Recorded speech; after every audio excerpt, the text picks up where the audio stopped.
আজকে বাংলাদেশে কয়জন কাদিয়ানি হয়েছে, কয়জন খ্রিস্টান হয়েছে আপনি কি জেনেছেন? যারা করেছে ওরা কি ফেসবুকে স্ট্যাটাস দিয়েছে, ছবি দিয়েছে, আজকে অমুককে খ্রিস্টান বানালাম দেখেন, দিয়েছে? যদি দিত তাদের কাজে তারা এখন সফল হতো না। যদি ওরা শুরু থেকে এই কাজগুলো করত তাদের কাজে তারা এত সফল হতো না। এখন দেখবেন কয়দিন পর কাদিয়ানিদের কনফারেন্স হবে, দেখে নিয়েন। কয়দিন পর দেখবেন যারা খ্রিস্টান হচ্ছে তারা প্রকাশ্যে সমাবেশ করবে, প্রকাশ্যে মানুষ শিয়া হয়ে যাচ্ছে, কত কি হয়ে যাচ্ছে আপনার খবরই নাই। প্রত্যন্ত অঞ্চলগুলো ঘুরে আসে দেখেন, এগুলো দিয়ে ভর্তি হয়ে গেছে। গলায় যে রশি এটা অলরেডি পরিয়ে টান দেওয়া শেষ, আর আমরা পরে আছি শোডাউন নিয়ে, ছবি তোলা, আপলোড দেওয়া, ভিডিও করা, এই করা। আমরা এত আবেগী কেন ভাই? যারা প্র্যাকটিক্যালি কাজ করছে ওরা এত আবেগ দিয়ে কাজ করছে না, প্র্যাকটিক্যালি কাজ করছে। দেখেন মাঠে ময়দানে কাজ করে শেষ করে ফেলছে। বিশ্বাস হচ্ছে না কথা? আপনি উত্তরবঙ্গ ঘুরে আসেন, গিয়ে দেখেন, পার্বত্য অঞ্চল ঘুরে আসেন, দেখেন। আর আমরা পড়ে আছি আইওয়া শোডাউনে। একটা লেকচার দিলে মনে হয় যে সারা জগতের মানুষকে জানাতে না পারলে ভালো লাগে না। গাড়ির থেকে নামবো, সারা দেশের মানুষ দেখুক আমি গাড়ি থেকে নামছি, ঠিক আছে? একজন ভাইকে পেয়েছি, সেলফি ফেসবুক তুলে, মানে একাকার অবস্থা, দেখুক সারা দেশের মানুষ যে উনি এসেছে স্টেজে। এতে করে উম্মার উপকার যতটুকু না করলেন, ক্ষতি করে ফেলেছেন। এটা আপনারা বুঝতে পারছেন না। যাই হোক, আমি আশাও ছেড়ে দিয়েছি অনেকাংশে যে আপনারা বুঝবেন। বিশ্বাস করেন, মন থেকে অনেকটা আশাও ছেড়ে দিয়েছি যে আপনারা বুঝবেন। মাঝে মাঝে অবস্থা আমার এমন হয়ে যাচ্ছে। তারপরেও দোয়া করি আল্লাহ পাক সবার মধ্যে সদ্বুদ্ধির উদ্ভব ঘটাক, আপনাদেরকে স্মার্ট মুসলিম হওয়ার তৌফিক দান করুক। স্লোগান দিয়ে চলবে? স্লোগান দিয়ে জ্বললে নবী সাল্লাল্লাহু আলাইহি ওয়াসাল্লামকে এত মার খেতে হতো না। তার সাথে জিবরাইল আলাইহিস সালাম ছিলেন। তিনি যদি বলতেন যে মক্কার আবু জেহেল, আবু লাহাব, উতবা, সাহেবাকে একটা পাখার ঝটকা দিয়ে উড়িয়ে দেন, দিয়ে মক্কায় আমাদেরকে খেলাফত দিয়ে দেন, সম্ভব ছিল। তায়েববাসীকে 2টা পাহাড়ে পিষে ফেলা পসিবল ছিল। তারপরে নবী সাল্লাল্লাহু আলাইহি সাল্লামকে 3 বছর গোপন দাওয়াত দিতে হয়েছে, মানুষের গালমন্দ খেতে হয়েছে, মানুষ হত্যা করার চেষ্টা করেছে, দেশ থেকে চলে যেতে হয়েছে, তায়েববাসীর নির্যাতন সহ্য করতে হয়েছে, বদর, উহুদ, খন্দক, খায়বারের যুদ্ধ করে মক্কা বিজয় করতে হয়েছে। এমনি এমনি হয়েছে? খালি স্লোগান দিয়ে আইওয়াস শোডাউন করে কাজ হবে? কোরআনের আলো ঘরে ঘরে জ্বলবে তখনই যখন প্রত্যেক ঘরে কোরআনওয়ালা মানুষ তৈরি হবে ইনশাআল্লাহ। আল্লাহ পাক বলেছেন, ইয়া আইয়ুহাল্লাযীনা আমানু, হে মুমিনগণ, আলাইকুম আনফুসাকুম, তোমরা নিজেরা তোমাদের নিজেদের নফস ঠিক করো, নিজেরা নিজেদের নফসটা ঠিক করো। লা ইয়াদুররুকুম মান দাল্লা ইন ইহতাদাইতুম, যারা পথভ্রষ্ট হয়ে গেছে ওদের পথভ্রষ্টতা তোমাদেরকে ক্ষতি করবে না যদি তোমরা হেদায়েতের উপর থাকো। নিজে ঠিক হন, নিজের ঘর ঠিক করেন, বাকি সব ঠিক হবে ইনশাআল্লাহ তাআলা। নিজে ঠিক না হলে মানুষের ঘর ঠিক হবে না। আমি এই চেয়ারে বসে যদি কথা বলি এবং এই আমলগুলো আমি করতে ব্যর্থ হই, আমার কথা আপনার কলবে কোনো তাসির করবে না। এই কারণেই দেখা যায় কথা অনেক হচ্ছে, কাজের ফলাফল কতটুকু হচ্ছে এটা ভাবার বিষয় আছে। তো যাদের কথা অনুযায়ী কাজে মিল আছে এবং আত্মশুদ্ধি আছে, এই মানুষদের কথায় মানুষের কলবে তাসির হবে ইনশাআল্লাহ তাআলা। আমরা দোয়া করে আল্লাহ পাক এমন মানুষকে বেশি বেশি এইসব জায়গায় নিয়ে আসুন যাদের মধ্য দিয়ে সমাজ সংস্কার হবে এবং যারা নিজেরাও আত্মশুদ্ধি অর্জন করতে পারবে ইনশাআল্লাহ। কোরআনের আলো ঘরে ঘরে জ্বলবে ইনশাআল্লাহ যদি আপনারা প্রত্যেক ঘরে ঘরে কোরআনওয়ালা মানুষ তৈরি করেন। একটা সন্তানকে হাফেজ বানাতে পারবেন না? একটা মেয়েকে হাফেজা বানানো যায় না? বাসায় একজন সন্তানকে আলেম বানানো যায় না? আমরা কি এই পৃথিবীতে এসেছি খালি খাওয়া, ভোগবিলাস, পাশবিক জীবনযাপন করতে, নাকি আমাদের একটা জীবনের উদ্দেশ্য আছে? আমাদের মুসলিমদের জীবনের উদ্দেশ্য কি বলেন তো? আমাদের জীবনের উদ্দেশ্য কি? জান্নাত। মাশাআল্লাহ, সূরা আলে ইমরান 185 নম্বর আয়াত পড়ে দেখেন। আল্লাহ পাক বলেছেন, কুল্লু নাফসিন যায়িকাতুল মাউত, প্রত্যেকটা নফস মৃত্যুর স্বাদ গ্রহণ করবে। ফামান, এরপরে আছে ওয়া ইন্নামা তুওয়াফাউনা উজুরাকুম ইয়াউমাল কিয়ামাহ, তোমাদেরকে কিয়ামতের মাঠে পূর্ণ প্রতিদান দেওয়া হবে। ফামান যুহসিহা আনিন নার ওয়া উদখিলাল জান্নাতা ফাকাদ ফাজ, কিয়ামতের মাঠে যাদেরকে জাহান্নাম থেকে বাঁচানো হবে এবং জান্নাতে প্রবেশ করানো হবে একমাত্র সে ব্যক্তিই সফল। তো আমাদের জীবনের গন্তব্য কি ভাই? জান্নাত। সফলকে, সাফল্যের সংজ্ঞা কি? যাকে পুলসিরাত পার করানো হবে সে সফল। দুনিয়াতে যার বাড়ি গাড়ি টাকা কড়ি ব্যাংক ব্যালেন্স আছে, সম্পত্তি আছে, ক্ষমতা আছে, এই যে সফল, কোনো গ্যারান্টি আছে? কোনো গ্যারান্টি নাই। যে ব্যক্তি কিয়ামতের মাঠে পুলসিরাত পার হতে পারবে এই ব্যক্তি সফল। আর কে পার হতে পারবে? যে ব্যক্তি সূরা জারিয়াতের 56 নম্বর আয়াতের উপর আমল করবে। আয়াতটা কি? ওয়ামা খালাকতুল জিন্না ওয়াল ইনসা ইল্লা লিয়াবুদুন, আমি মানুষ এবং জিনকে শুধুমাত্র আমার ইবাদত করার জন্য সৃষ্টি করেছি।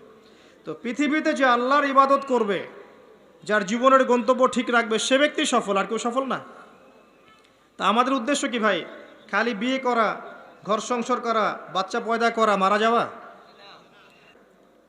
যখন দেখবেন 100-200 কুকুর শুয়োরের সামনে একজন মুসলিমা দিনী বোন তাকবীর দিচ্ছে, তখন দেখবেন 1000টা মানুষ তাকবীর দেওয়া শুরু করবে। এর আগে তোমার তাকবীর কোথায় ছিল? এতদিন তো পশুর মতো জীবনযাপন করেছে।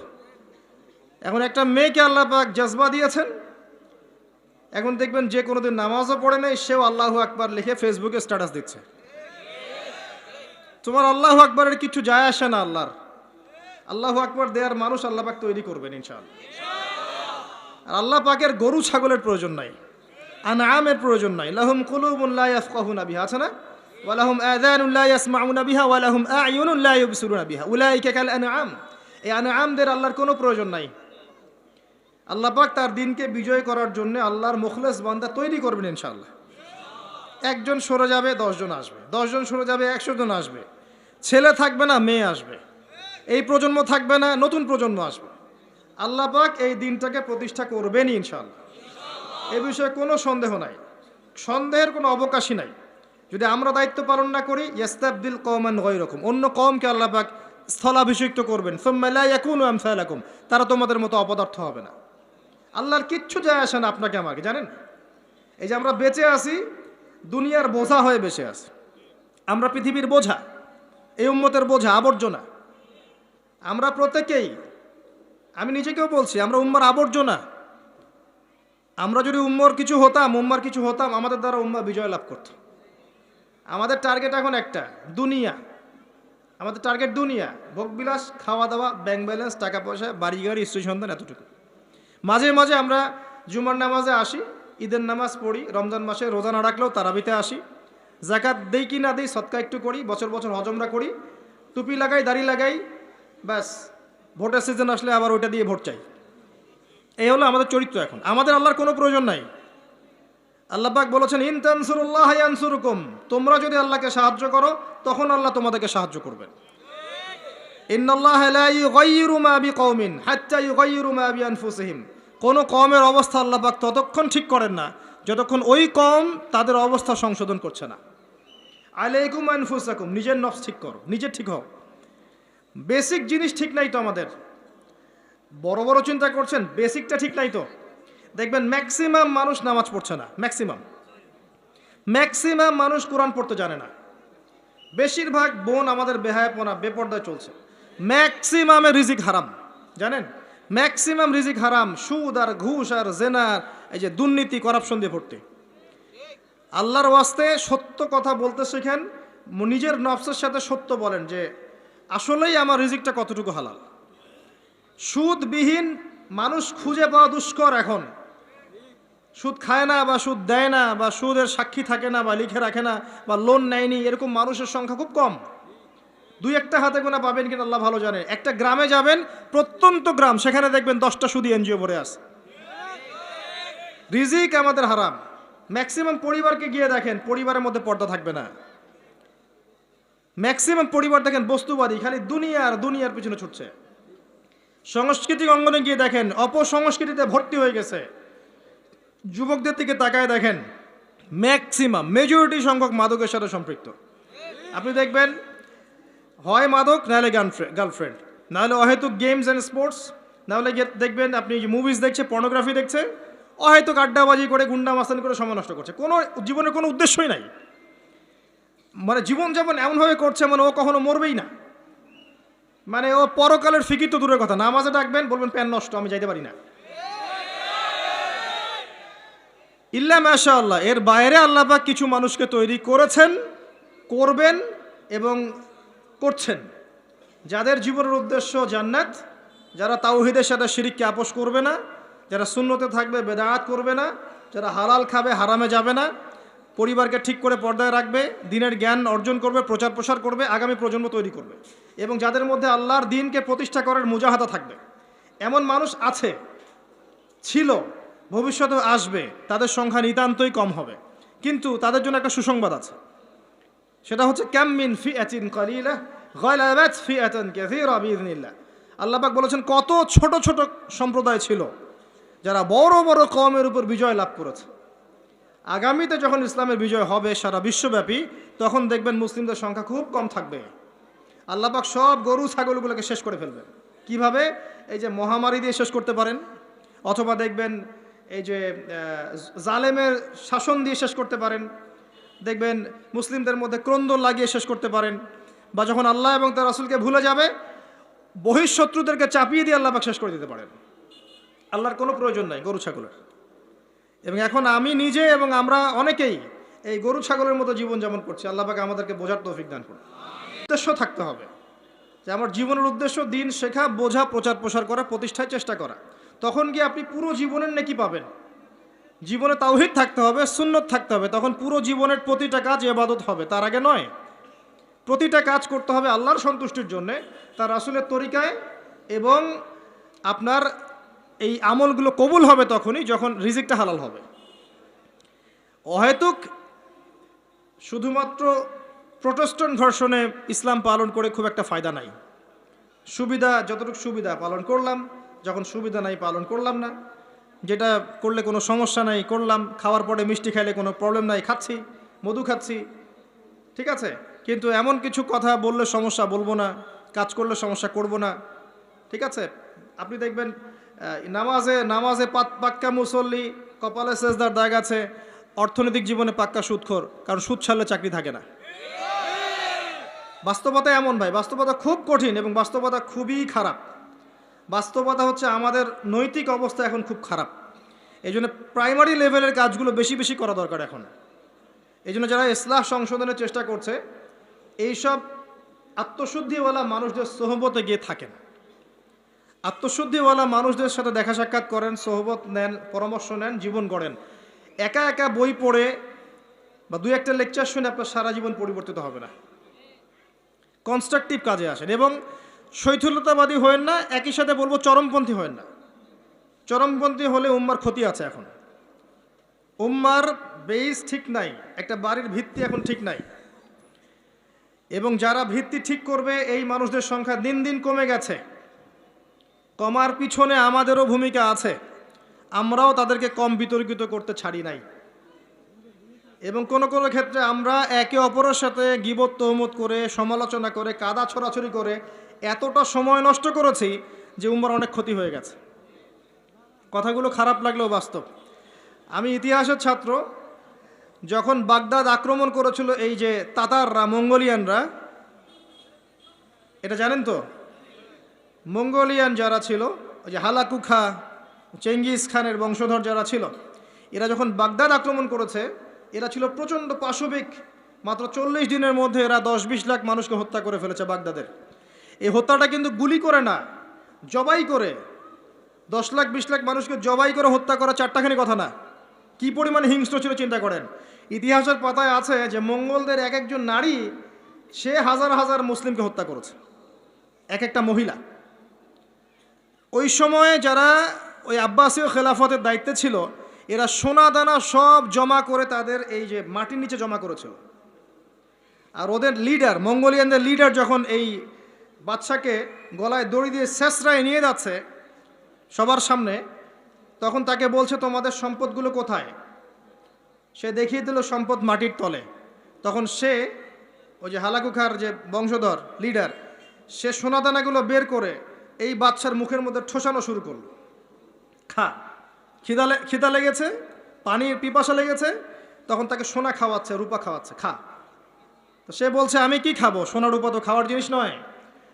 তখন ওই মঙ্গল কমান্ডার বলছে এই সোনা দানাগুলো জমায় না রেখে যদি জনগণের কল্যাণে ব্যয় করতে, এই জনগণ তোমাকে আজকে বাঁচাতে আসতো। ওরা বুঝতে পেরেছিল। কথা বুঝতে পারছেন? যে পয়েন্টে কথা বলতে যাচ্ছি সেটা হচ্ছে ওই সময়ও কিছু কিছু মুসলিম যখন তারা আক্রমণ করেছে তখন কিছু কিছু মুসলিম আপসে বাহাস করছিল, বাহাস, একে অপরের সমালোচনা, ডিবেট, যেটা আমরা এখন বেশি করতে চাই, যে কাকড়ার গোশত খাওয়া হালাল না হারাম, এইটা নিয়ে তারা বাহাসে পড়েছিল। চিংড়ি খাওয়া হালাল না হারাম, এটা নিয়ে বাহাসে ছিল। ওই সময় কোনটা বেশি গুরুত্বপূর্ণ ছিল, এই বাহাসটা না ওদেরকে প্রতিহত করা? এটা বোঝার জন্য আপনার ডক্টরেট ডিগ্রি নেওয়ার দরকার আছে? মাদ্রাসা ফারেক হওয়ার দরকার আছে? Common sense. এখন পর্যন্ত বিশ্বে আমরা এই কাজটাই করছি। আপনি খেয়াল করে দেখবেন সারা ওয়ার্ল্ড ওয়াইড মুসলিমদের অবস্থা এখন এরকমই। চতুর্দিক থেকে চাপ আছে। এত সহজ না, চতুর্দিক থেকে মুসলিমদের চাপ আছে।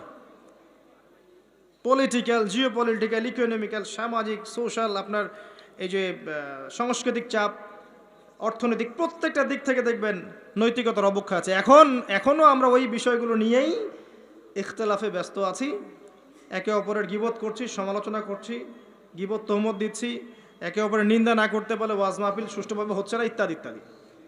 আমরা জানি না কবে আমাদের কমন সেন্সের উদয় হবে, কবে বুঝতে পারবো আমরা যে আমরা এক উম্মাহ, আমরা সবাই এক, সবার মাঝে কিছু কিছু বিষয়ে মতানৈক্য থাকতে পারে, এটা স্বাভাবিক। এরপরেও আপনি আমার ভাই, আমি আপনার ভাই। কোনো দিনও আমাদের সবার সব বিষয় এক হবে না। কশ্চিনকালেও প্রতিটা বিষয়, প্রতিটা মাসলাকে, আকীদাগত বিষয় হোক আর আমলের হোক আর মুআমালাতের হোক, আমরা কখনো সবগুলো বিষয়ে ঐক্যমতে পৌঁছাতে পারবো না, থাকবেই ইখতিলাফ। এরপরও যদি আমরা সবাইকে এক উম্মাহ মনে করতে ব্যর্থ হই, এই অবস্থা হবে। আসেন, আলোচনা অনেক গভীরে চলে গেছি, বাইরে আসি। বেশি গভীর বললে মাথার উপর দিয়ে যাবে, বুঝতে পারবেন না। আল্লাহ পাক 7 শ্রেণীর মানুষকে আরশে আজিমে ছায়ায় ছায়া দিবেন। এক শ্রেণী হচ্ছে যারা ন্যায়পরায়ণ শাসক। যারা ন্যায়পরায়ণ শাসক হবে তাদের সামনে দুইটা গন্তব্য, হয় তারা আরশে আজিমের ছায়া ছায়া পাবে, নচেত জাহান্নামের আগুন অপেক্ষা করছে। কারণ প্রত্যেকটা দায়িত্ব সম্পর্কে আল্লাহ পাক জিজ্ঞাসা করবেন।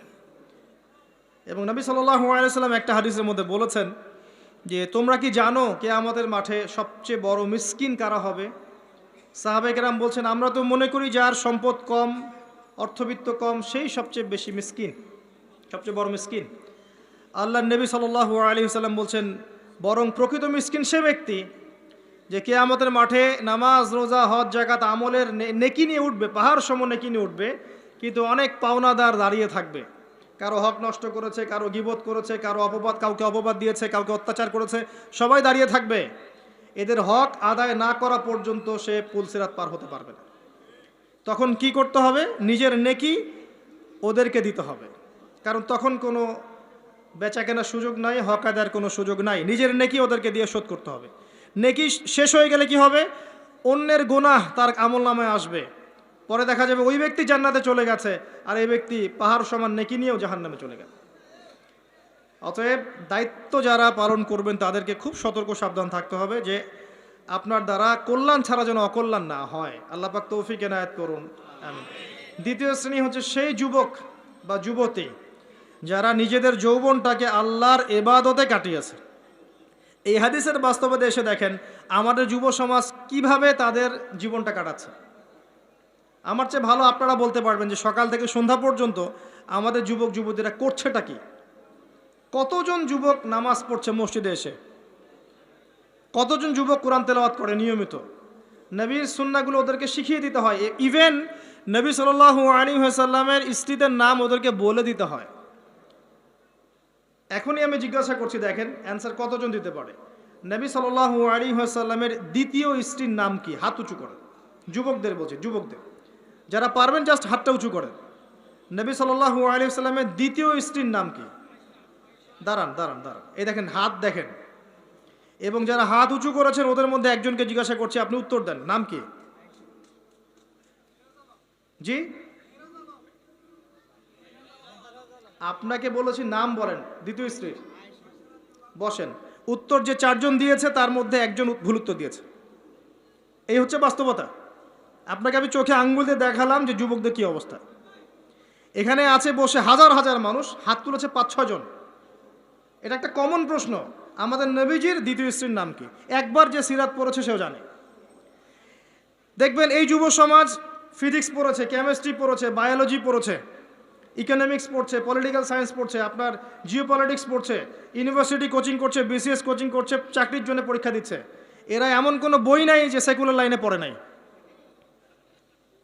কিন্তু যে চারজন পারছে তার মধ্যে একজন উত্তর দিচ্ছে যে আয়েশা রাদিয়াল্লাহু আনহা দ্বিতীয় স্ত্রী। এটা কি উত্তর সঠিক? এই হচ্ছে অবস্থা। এটা কমন। আর যদি কঠিন প্রশ্ন করি তাহলে তো অবস্থা খারাপ। কোন সাহাবীকে প্রথম তিনি দায়ী করে পাঠিয়েছেন মদিনায়? খায়বার যুদ্ধ কোন সাহাবীর হাতে জয় হয়েছে? উহুদের যুদ্ধ কত হিজরিতে হয়েছে? বদর যুদ্ধে কতজন মুসলিম শাহাদাত বরণ করেছে? আপনার মোতার যুদ্ধে কার হাতে 9টা তরোয়াল ভেঙেছে? হুনাইনের যুদ্ধে মুসলিমদের কি অবস্থা হয়েছে? হুনাইনের যুদ্ধের কথা কোন সূরার মধ্যে বলা আছে? একটু কঠিন প্রশ্ন করলে তো অবস্থা খারাপ। আমি করে লজ্জিত করতে চাচ্ছি না, এই জন্য প্রশ্নগুলো করলাম না। যারা মাদ্রাসা লাইনে পড়েছেন তারা হয়তো উত্তর দিতে পারে, কিন্তু লক্ষ লক্ষ কোটি কোটি জেনারেল পড়ুয়া ছাত্র এরা উত্তর দিতে পারে না। তাহলে এরা কি আমাদের মুসলিম উম্মার অংশ নয়? এদেরকে ইসলাম সংশোধন না করে দিনের পথে না আনতে পারলে একটা বড় অংশ কি জাহিলিয়াতের মধ্যে থাকবে না? আগামী 10-20 বছর পর দেখবেন এরাই অর্থনৈতিক সেক্টরে যাচ্ছে, এরাই পলিটিক্সে যাবে, এরাই সোশ্যাল দায়িত্বে যাবে, এরাই দেখবেন বিভিন্ন জায়গায় চলে যাবে। তখন আরেকটা মূর্খ জেনারেশন আপনার মাথার উপর চেপে যাচ্ছে। এরপরে যে জেনারেশন আসছে, আমাদের সন্তান, আমার মেয়ে, আপনার ছেলে, এদের অবস্থা যে কী হবে আল্লাহ ভালো জানে, যদি এখন থেকে এদেরকে আমরা সঠিকভাবে মানুষ করতে ব্যর্থ হই। এটা বাস্তবতা। অথচ আল্লাহ পাক আরশে আজিমের ছায়া দিবেন ওই যুবক যুবতীদেরকে যারা তাদের যৌবনকালটাকে আল্লাহর পথে কাটাবে। আর কিয়ামতের মাঠে যে অতিরিক্ত 5টা প্রশ্ন হবে তার মধ্যে একটা হচ্ছে তোমার যৌবনকাল কোন পথে ব্যয় করেছো। আর আল্লাহ পাকের কাছে একজন বৃদ্ধ মানুষের ইবাদতের চাইতে যুবকদের ইবাদত যে কত বেশি প্রিয় এটা আমি বোঝাতে পারবো না। আল্লাহ পাক অবাক হয়ে যান সেই যুবককে দেখে যার প্রবৃত্তির তাড়না নাই, সে আল্লাহর দ্বীনের পথে ছুটছে। এই যুবককে দেখে আল্লাহ পাক অবাক হয়ে যান এবং তার দোয়া যেভাবে কবুল হবে, একজন মানুষ যার পা কবরে অলরেডি চলে গেছে তার দোয়া কি সেভাবে কবুল হবে? দুজনের ইবাদত সমান। এই বয়সে আপনি অনেক কিছু করতে পারেন। আপনি চাইলে এখন বড় সন্ত্রাসী হতে পারবেন, বড় জেনাকারী হতে পারবেন, আপনি চাইলে টিকটক সেলিব্রিটি হতে পারবেন, আপনি চাইলে এখন আরও খারাপ লাইনে যে মাদক সেবন করতে পারবেন, 30-40টা গার্লফ্রেন্ড চেঞ্জ করতে পারবেন, আপনাকে কেউ বাধা দিবে না। আপনি চাইলে 1-2 হাজার টাকা দিয়ে জেনা করতে পারবেন, উন্মুক্ত সব আপনার জন্যে। ইভেন এখন আপনি চাইলে মদও খেতে পারবেন, লাইসেন্স দেওয়া আছে, আপনি করতে পারবেন। এই সময়টা আল্লাহ পাক দেখতে চান আপনি কি করেন। যদি এই সময়টা আপনি আল্লাহর দিকে ফিরে আসেন, আপনি কোরআনের দিকে ফিরে আসেন, সুন্নত অনুযায়ী জীবনযাপন করেন, আপনার জন্য অপেক্ষা করছে জান্নাত। কি চান আপনি সিদ্ধান্ত নেন। শুরুটা হবে অধঃপতনের মেয়ে দ্বারা, মেয়ে দিয়ে অধঃপতন শুরু হবে, মেয়ের সাথে ফ্রি মিক্সিং, প্রেমের সম্পর্ক হয়ে যাবে, এরপর দেখবেন জেনা করে ফেলেছে, তারপর ব্রেকআপ, দুজন হতাশ, কেউ আত্মহত্যা করবে, অথবা কেউ দেখবেন পাইকারি জেনাকার হয়েছে বা রেপিস্ট হয়েছে বা মাদক সেবন করছে বা মিউজিক শুনছে, আস্তে আস্তে আস্তে আস্তে শেষ, লাইফটা শেষ, ক্র্যাশ। এভাবে যুব সমাজ নষ্ট হচ্ছে। অনেক সময় দেখবেন পড়াশোনা করছে, কোনো কারণে রেজাল্ট ভালো হয় নাই, আত্মহত্যা করে বসে আছে। ডে বাই ডে যুব সমাজের সাইকোলজি মেলই হয়ে যাচ্ছে। আমাদের যারা ওস্তাদ সাহেবরা আছেন, বৃদ্ধ প্রবীণ, তাদের যে গাম্ভীর্য আছে, ব্যক্তিত্ব আছে, গলার ভয়েস, কথা বলার অ্যাটিটিউড, ব্যক্তিত্ব, চলাফেরা, এগুলো এখনকার যুবকদের মধ্যে পাওয়া যায় না। আমার কথা ভালো করে মিলাই দেখেন, এখনকার যুবকদের মধ্যে মেয়েলই স্বভাব আছে, কথা বলবে মেয়েদের মতো, অ্যাটিটিউড কেমন জানি মেয়ে অ্যাটিটিউড, লাজুক ভাব, মেয়ে অ্যাটিটিউড, কোনো মানে একটা গায়রত নাই, শৌর্যবীর্য নাই, ফিজিক্যালিও দুর্বল, মানসিকভাবে দুর্বল, শারীরিকভাবে দুর্বল। একটা পাক লাগায় দেন মাঠে দৌড়াইতে, শেষ। 20 বছর 25 বছরে ভুড়ি হয়ে বসে আছে, গায়ে শক্তি নাই, ইভেন খেলাধুলাও করে না, মেশেও না মানুষের সাথে, সামাজিকও না। দেখবেন কেমন জানি আনসোশ্যাল, সারাদিন অনলাইনে পড়ে আছে বা গেমস খেলছে, ইন্টারনেট ঘাটাঘাটি করছে, রাতের বেলা সারা রাত নগ্ন ছবি দেখছে, সারা রাত। এত ভালো সাজার কারণ নাই, এগুলোতে ম্যাক্সিমামই আসক্ত, ম্যাক্সিমাম। এবং এটা আসক্ত হওয়ার কারণ আছে, এটা তো ফ্রি, অ্যাক্সেস ফ্রি, আপনি চাইলেই করতে পারেন। আপনার হাতে স্মার্টফোন আছে, আপনার বাবা দেখেন আপনি ফোনে কি করেন, আপনি চাইলেই করতে পারেন, কে বাধা দিবে আপনাকে? কেউ বাধা দেন নাই।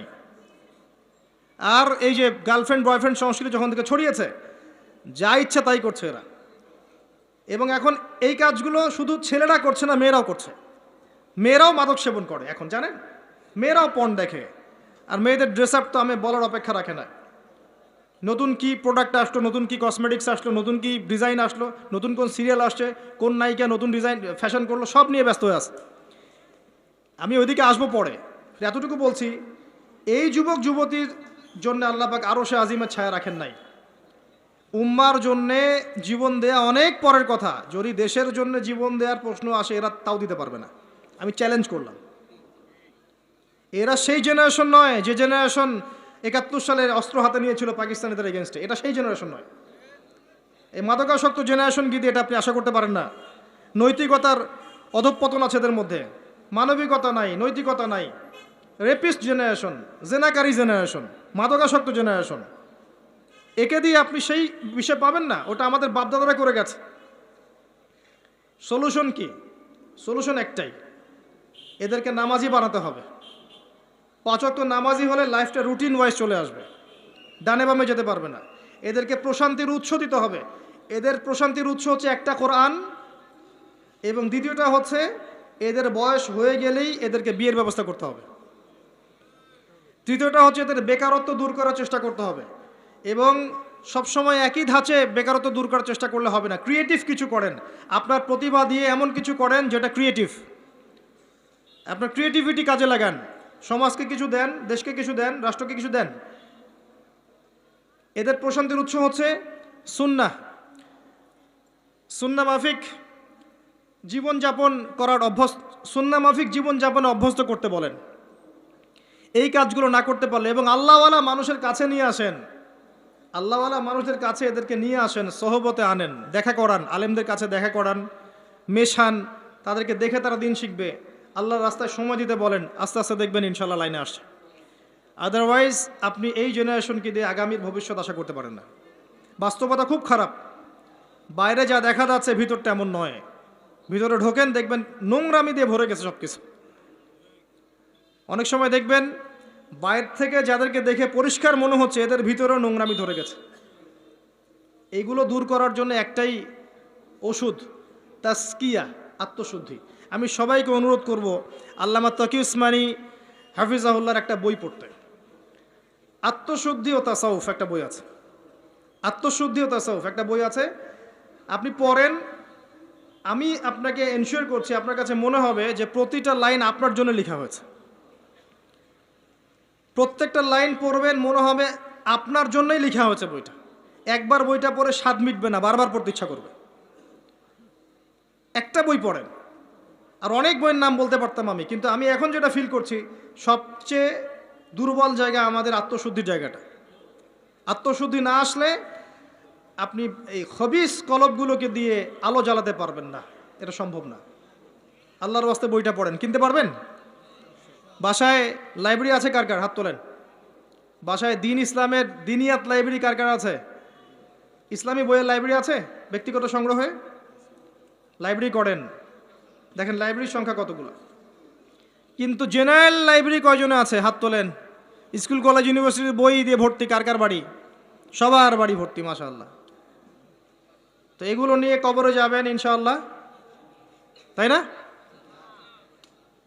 প্রতি মাসে 1000 টাকার বই কেনা কি খুব কঠিন? আচ্ছা, 500 টাকার বই কেনা খুব কঠিন? 500 টাকা তো আপনার একটা রিডিংয়ে চলে যায়। আপনার গার্লফ্রেন্ডকে নিয়ে কফি খেতে যান, 500 টাকা কেন? ও তো 3000 টাকা বিল করে রেখে দিবে। সে তো আপনার টাকা খেতেই আসছে আপনার কাছে। আপনি কি মনে করছেন সে আপনাকে ভালোবেসে এসেছে? সে আপনার অবস্থানকে ভালোবাসে। কে বলেছে সে আপনাকে ভালোবাসে? সে আপনার অবস্থানকে ভালোবাসে। এগুলো তো নষ্ট করছেন টাকা পয়সা। চায়ের দোকানে বসে ইন্টারনেটের মেগাবাইট কিনে ওয়াইফাই বিল দিয়ে অমুক তমুক করে সমস্ত কিছু করে টাকাগুলো নষ্ট করছেন। কিন্তু আপনি চাইলে প্রতি মাসে 500-1000 টাকার বই কিনতে পারেন।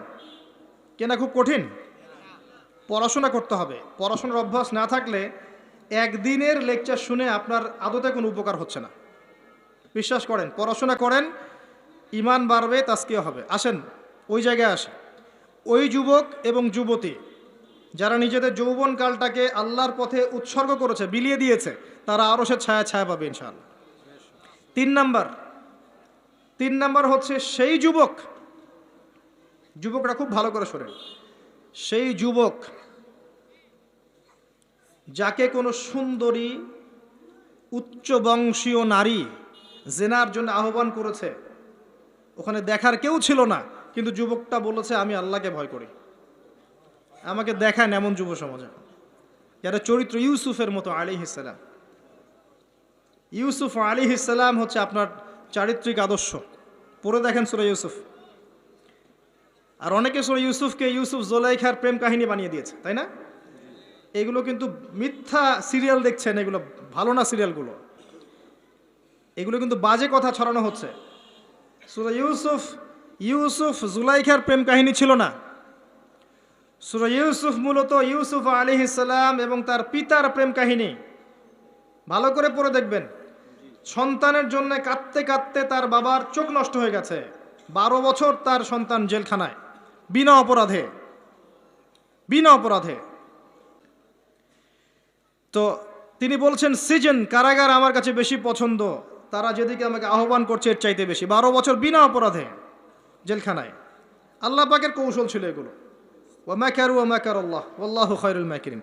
এখানে মূল বিষয় হচ্ছে ইউসুফ আলাইহিস সালামের পিতা যখন অন্ধ হয়ে গেছেন, ইউসুফ আলাইহিস সালাম একটা কাপড় পাঠিয়েছিলেন, মনে আছে? এই কাপড়টা নিয়ে যখন যাওয়া হচ্ছে, যোজন যোজন দূর থেকে তার পিতা বলছেন আমি ইউসুফের গায়ের গন্ধ পাচ্ছি। এটা কার প্রেম কাহিনী? ইউসুফের সাথে তার বাবার। তো এই চরিত্র ধারণ করতে হবে, আল্লাহ পাক তৌফিক দান করুন। 4 নাম্বার, ওই 2 জন মানুষ যারা একে অপরকে শুধু আল্লাহর জন্য ভালোবাসে। এই যে ভালোবাসার সংজ্ঞা শেখেন। মাকে ভালোবাসেন আল্লাহর জন্যে, বাবাকে ভালোবাসেন আল্লাহর জন্যে, স্ত্রী সন্তানকে ভালোবাসেন আল্লাহর জন্যে, আলেম ওলামাকে ভালোবাসেন আল্লাহর জন্যে। আপনার ভালোবাসা হোক আল্লাহর জন্যে, তখন আপনি মানুষের দুর্ব্যবহারে কষ্ট পাবেন না। যখন কাছের মানুষরা আপনাকে কষ্ট দিবে, এবং কাছের মানুষ কষ্ট আপনাকে দিবেই, কাছের মানুষটা আপনাকে বেশি কষ্ট দিবে জীবনে, তখন আপনি কষ্ট পাবেন না যদি আল্লাহর জন্য ওদেরকে ভালোবাসেন, যে আমি তো আল্লাহর জন্য এই কাজগুলো করছি, তারা শুকরিয়া আদায় করলেই বাকি আর না করলেই বাকি, তখন আপনি কষ্ট পাবেন না। 2 জন ব্যক্তি যারা আল্লাহর জন্য পরস্পরকে মহব্বত করে, এই 2 জন মানুষকে আল্লাহ পাক আরশের ছায়া ছায়া দিবেন। পারা যাবে ইনশাআল্লাহ। 5 নাম্বার, সেই ব্যক্তি যে এত গোপনে দান সদাকা করে, যার বাম হাত জানে না ডান হাত কি সদাকা করেছে। পারা যাবে? এখন তো ওই যে মাশাআল্লাহ আমরা নাম লিখাই আর সদকা করি, তাই না? অমুকে 10,000, অমুক সাহেব 20,000, অমুক 500। প্রথমে বড় বড় নোটের সদাকা হয়। আমি অবশ্য এটা জানতাম না, মাঠে নেমে বুঝতে পারছি। প্রথমে বড় বড় ফিগার বলে, কে দিবেন 5,000 হাত তোলেন, তারপর 5,000 লেখা হয়। তারপর কে দিবেন 1,000 হাত তোলেন, কে দিবেন 500 হাত তোলেন, নাম টাম লেখা হয়। পরে লাস্টে বলে যে কালেকশন করছে, আচ্ছা খুচরাগুলোও দেন, পরে খুচরাগুলোও দেওয়া হয়। জানিয়ে দান করা যায়। অনেক সময় এমন হয়েছে, নবী সাল্লাল্লাহু আলাইহি ওয়াসাল্লাম বলেছেন কার ঘরে কি আছে নিয়ে আস। রিয়া চলে আসতে পারে মনের মধ্যে, যে আমি 10,000 দিয়েছি, মানুষ আমার নাম জানলো। রিয়া আসতে সময় লাগে না। কেমন করে আসে? আল্লাহর নবী বলেছেন সাল্লাল্লাহু আলাইহি ওয়াসাল্লাম, অন্ধকার রাতে কালো পাথরের উপরে কালো পিঁপড়া হেঁটে গেলে যেমন বোঝা যায় না, রিয়া এমনভাবে আপনার কলবে আসতে পারে। কিভাবে ঠেকাবেন আপনি? আপনি বুঝতেই পারবেন না। এই যে আপনারা সেলফি তুলতে চান, ছবি তুলতে চান, ভালোবাসেন, আমি জানি ভালোবাসেন, ভালোবাসার অতিরিক্ততা প্রদর্শন করতে চান, একটাই ভয় করি, সেটা হচ্ছে রিয়া বা অহংকার যদি পেয়ে বসে, তার দ্বারা দিনে কোনো খেদমত সম্ভব না। আলেমদেরকে নিয়ে, বক্তাদেরকে নিয়ে, দায়ীদেরকে নিয়ে, আল্লাহর পথের যারা মুজাহেদা করে, এদেরকে নিয়ে অতিরিক্ত মাত্রায় বাড়াবাড়ি করবেন না। আল্লাহর ওয়াস্তে অতিরিক্ত মাত্রায় বাড়াবাড়ি করবেন না। যত বেশি করবেন তত তাদের প্রতি মানুষের চোখ লাগবে, এবং চোখ লাগা সত্য। তত তাদের ভিতরে রিয়া আসতে পারে, অহংকার আসতে পারে। কারণ আমরা অত্যন্ত দুর্বল ইমানের মানুষ। আমরা যারা এই যুগে বসবাস করছি, সবাই খুবই দুর্বল ইমানের মানুষ। এই জন্য রিয়া অহংকারের সুযোগ দিয়েন না। মুসাফা করেন, ওকে ফাইন। ছবি টবির সংস্কৃতি বাদ দিয়ে দেন, আমি বারবার নিষেধ করি, তারপরেও আপনার এই কাজগুলো করেন। এতে কোনো ফায়দা নাই, ক্ষতি ছাড়া কোনো উপকার নাই, ক্ষতি ছাড়া কোনো উপকার নাই। এমনকি বিনা কারণে যারা চিত্র অঙ্কন করে বা ছবি তৈরি করে এদেরকে শাস্তি দেওয়া হবে। হাদিস আছে, ওলামায়ে কেরামকে জিজ্ঞাসা করেন, প্রাণ সঞ্চার করতে বলা হবে যে এর মধ্যে প্রাণ ঢুকাও। এটা আমাদের সংস্কৃতি না তো। মূর্তি, ছবি, ভাস্কর্য বা যে উপাসনাগুলো করা, এগুলো আমাদের সংস্কৃতি নয়, এগুলো অন্য কালচার থেকে এসেছে। আমাদের সংস্কৃতি হচ্ছে আমল গোপন করে ফেলা, নিজেকে হাইড করা, গোপন করে রাখা। আল্লাহ পাক বোঝার তৌফিক দেখ তরুণ প্রজন্মকে। মনে কষ্ট নিবেন না, এটা বাস্তবতা। এগুলো করলে আমাদের মনের মধ্যে রিয়া অহংকার চলে আসে। আল্লাহর ওয়াস্তে আমাদেরকে মুখলেসভাবে দিনের পথে কাজ করতে দেন। শান্ত থাকেন, এত আবেগী হয়েন না, এত অতি উৎসাহী হয়েন না, শান্ত থাকেন, রিল্যাক্স থাকেন। দিনের বিজয় একদিনে এক তাকবীরে হবে না, একদিনে দিনের বিজয় হবে না। আস্তে আস্তে আস্তে আস্তে দিন এগিয়ে যাবে ইনশাআল্লাহ। আল্লাহ পাকের একটা সুন্নাহ, আল্লাহ পাকের একটা চিরন্তন সুন্নাহ হচ্ছে হুটহাট কিছু আল্লাহ পাক করেন না। দিন থেকে রাত হয় কি ধাপ করে হয়? আস্তে আস্তে আস্তে আস্তে রাত হয়, খেয়াল করে দেখেছেন? তারপরে যখন দিন হবে, রাত আস্তে আস্তে কেটে যাবে, দিন আস্তে আস্তে আসবে। ধাপ করে সূর্যোদয় হয়? হয় না। এটা আল্লাহর সুন্নাহ, একবারে কিছু হয় না। আপনি অসুস্থ হয়েছেন, দেখবেন আস্তে আস্তে সুস্থ হবেন, খেয়াল করে দেখেন। আবার আপনি আস্তে আস্তে অসুস্থ হবেন, ধাপ করে হবেন না। আল্লাহ পাকের সুন্নাহ আছে। দিনের বিজয়ে নবী সাল্লাল্লাহু আলাইহি ওয়াসাল্লামের 23 বছর সময় লেগেছে। ধীরে ধীরে স্টেপ বাই স্টেপ হবে। অতএব অতি উৎসাহী হয়েন না, অতি আবেগী হয়েন না, কনস্ট্রাকটিভ কাজ করেন, মাথা ঠান্ডা রাখেন, অতি আবেগী হয়েন না, রিল্যাক্স থাকেন, আস্তে আস্তে দিনের কাজ করেন, ইনশাআল্লাহ দিন এগিয়ে যাবে ইনশাআল্লাহ। বেশি বেশি মানুষকে দেখাতে যায়েন না। আমার কথা শোনেন, আজকে বাংলাদেশে কয়জন কাদিয়ানি হয়েছে, কয়জন খ্রিস্টান হয়েছে আপনি কি জেনেছেন? যারা করেছে ওরা কি ফেসবুকে স্ট্যাটাস দিয়েছে, ছবি দিয়েছে, আজকে অমুককে খ্রিস্টান বানালাম, দেখেন দিয়েছে? যদি দিত তাদের কাজে তারা এখন সফল হতো না। যদি ওরা শুরু থেকে এই কাজগুলো করতো তাদের কাজে তারা এত সফল হতো না। এখন দেখবেন কয়দিন পর কাদিয়ানীদের কনফারেন্স হবে, দেখে নিয়েন। কয়দিন পর দেখবেন যারা খ্রিস্টান হচ্ছে তারা প্রকাশ্যে সমাবেশ করবে, প্রকাশ্যে মানুষ শিয়া হয়ে যাচ্ছে, কত কি হয়ে যাচ্ছে আপনার খবরই নাই। প্রত্যন্ত অঞ্চলগুলো ঘুরে আসে, দেখেন এগুলো দিয়ে ভর্তি হয়ে গেছে। গলায় যে রশি এটা অলরেডি পরিয়ে টান দেওয়া শেষ, আর আমরা পরে আছি শোডাউন নিয়ে, ছবি তোলা, আপলোড দেয়া, ভিডিও করা, এই করা। আমরা এত আবেগী কেন ভাই? যারা প্র্যাকটিক্যালি কাজ করছে ওরা এত আবেগ দিয়ে কাজ করছে না, প্র্যাকটিক্যালি কাজ করছে। দেখেন মাঠে ময়দানে কাজ করে শেষ করে ফেলছে। বিশ্বাস হচ্ছে না কথা? আপনি উত্তরবঙ্গ ঘুরে আসেন, গিয়ে দেখেন, পার্বত্য অঞ্চল ঘুরে আসেন, দেখেন। আর আমরা পড়ে আছি আইওয়া শোডাউনে। একটা লেকচার দিলে মনে হয় যে সারা জগতের মানুষকে জানাতে না পারলে ভালো লাগে না। গাড়ির থেকে নামবো, সারা দেশের মানুষ দেখুক আমি গাড়ি থেকে নামছি, ঠিক আছে? একজন ভাইকে পেয়েছি, সেলফি ফেসবুক তুলে, মানে একাকার অবস্থা, দেখুক সারা দেশের মানুষ যে উনি এসেছে স্টেজে। এতে করে উম্মার উপকার যতটুকু না করলেন, ক্ষতি করে ফেলেছেন। এটা আপনারা বুঝতে পারছেন না। যাই হোক, আমি আশাও ছেড়ে দিয়েছি অনেক অংশে যে আপনারা বুঝবেন। বিশ্বাস করেন, মন থেকে অনেকটা আশাও ছেড়ে দিয়েছি যে আপনারা বুঝবেন। মাঝে মাঝে অবস্থা আমার এমন হয়ে যাচ্ছে। তারপরেও দোয়া করি আল্লাহ পাক সবার মধ্যে সদ্বুদ্ধির উদ্ভব ঘটাক, আপনাদেরকে স্মার্ট মুসলিম হওয়ার তৌফিক দান করুক। ভিতরে ভিতরে আপনি আত্মশুদ্ধি অর্জন করেন, ব্যক্তি জীবনটা শুদ্ধ করেন, পরিবার ঠিক করেন, পড়াশোনা করেন, হালাল রিজিকের দিকে ফোকাস করেন, আলেম ওলামা সোহবতে যান, দিন শেখান, চর্চা করেন, প্রচার করেন। আস্তে আস্তে দিন আগাবে ইনশাআল্লাহ তাআলা। আল্লাহ পাক কি বলেছেন? ইউরিদুনা লিইউতফিউ নূরাল্লাহ, তারা চায় আল্লাহর নূরকে। আল্লাহর নূর মানে এখানে ইসলাম, একে মুখের ফুৎকার দিয়ে নিভিয়ে ফেলতে। কিন্তু আল্লাহু ইউতিম্মু নূরাহু ওয়ালাউ কারিহাল কাফিরুন, আল্লাহ পাক তার নূরকে প্রজ্বলিত করবেন যদিও কাফেররা তা পছন্দ করবে না। হুয়াল্লাযী আরসালা রাসূলাহু বিল হুদা ওয়া দীনিল হক লিইয়ুযহিরাহু আলা দীনি কুল্লিহি, তিনি সে আল্লাহ যিনি তার রাসূলকে পাঠিয়েছেন দ্বীনে হক সহ এবং হেদায়েত সহ, যাতে করে ইসলাম অন্য সমস্ত দ্বীনের উপর বিজয়ী হতে পারে। ওয়ালাউ কারিহাল মুশরিকুন, যদিও মুশরিকরা এটা পছন্দ করবে না। এটা আল্লাহ পাক করবেন। কখন করবেন? যখন আপনি আপনার কাজ দায়িত্ব পালন করবেন। ইন তানসুরুল্লাহ ইয়ানসুরকুম, আর যদি আমরা আল্লাহকে ভুলে যাই, নাসুল্লাহ ফানাসিয়াহুম, আমরা ভুলে গেলে আল্লাহও ভুলে যাবেন। আল্লাহ তো ওয়াদা করেছেন যে আনতুমুল আলাউনা ইন কুনতুম মুমিনিন, তোমরা যদি মুমিন হতে পারো আল্লাহ তোমাদেরকে বিজয় দিবেন। ওয়ালা তাহিনু ওয়ালা তাহজানু, হীনবল হয় না, দুশ্চিন্তাও করো না। আল্লাহ তো ওয়াদা করেছেন। দুই ব্যক্তি নিজে পরস্পরকে আল্লাহর সন্তুষ্টির জন্য ভালোবাসে, আরো সে আজিমের ছায়া পাবে। গোপনে দান খয়রাত করে, আরো সে আজিমের ছায়া পাবে। 6 নম্বর কে? 6 নম্বর কে?